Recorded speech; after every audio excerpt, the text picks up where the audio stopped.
আমার ঠাকুর ঘরে কিছু কাজ রয়ে গেছে। আমি এখন ঠাকুর ঘরে চলে আসলাম।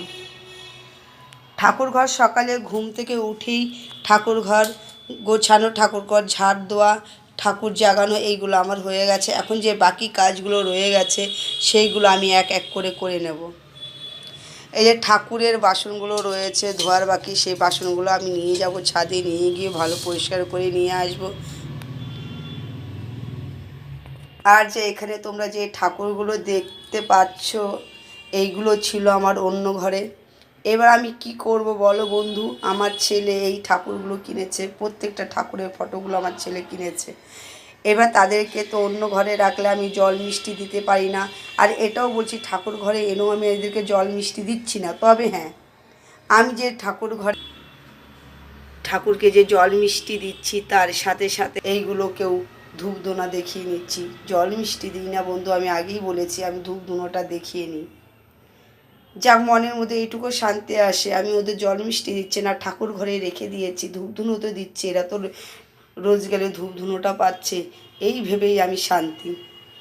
আর তোমাদেরকে তো দেখিয়েছি, এই যে আমার প্রভু, আমার গোবিন্দ, এই যে আমার রাধারানী, তোমরা দেখতে পাচ্ছ বন্ধুরা।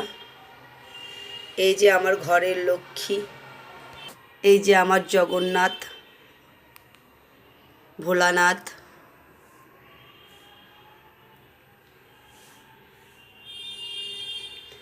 তোমাদের তো দেখলাম বন্ধু। এবার আমি ঠাকুরের বাসন নিয়ে ছাদে ঠাকুরের বাসনগুলো পরিষ্কার করে এবার আমি নিয়ে আসব। দেখো বন্ধু, আমি এবার চলে এসেছি ছাদে। ঠাকুরের বাসনগুলো ধুয়ে নেব। এই দেখো আমাদের ছাদ।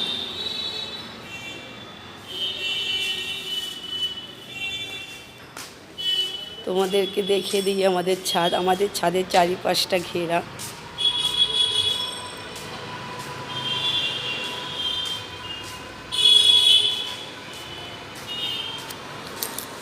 রাস্তার সামনের দিকটাই আমাদের খোলা আছে, দেখো বন্ধু।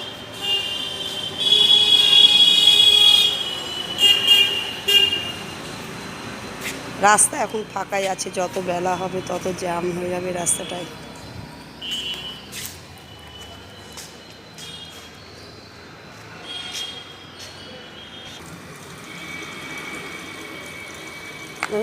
ঠাকুরের বাসন ধোয়ার জন্য আমি স্টার নিয়ে নিলাম।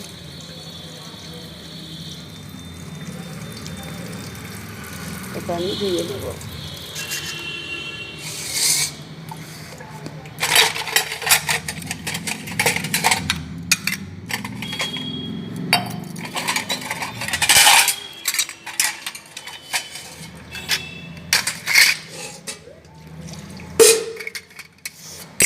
এবার আমি এক এক করে প্রত্যেকটা বাসন মেজে নেব।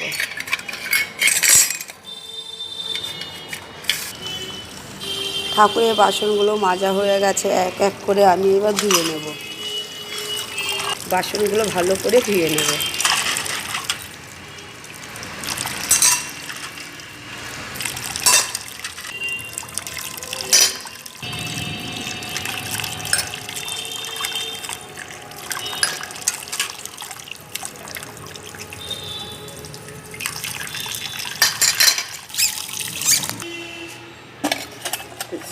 দেখো আমার ঠাকুরের বাসনগুলো ধোয়া হয়ে গেছে। এই বাসনগুলো এই ঠাকুরের বালতির মধ্যে দিয়ে দেবো। দেখো আমাদের বাড়ির চারিপাশটা।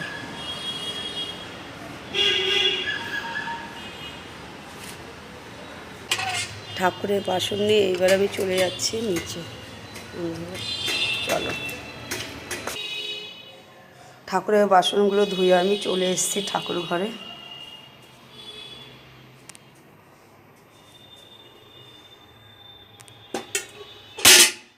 ভিডিওটা যদি ভালো লাগে বন্ধুরা লাইক করো, কমেন্ট করো, শেয়ার করো।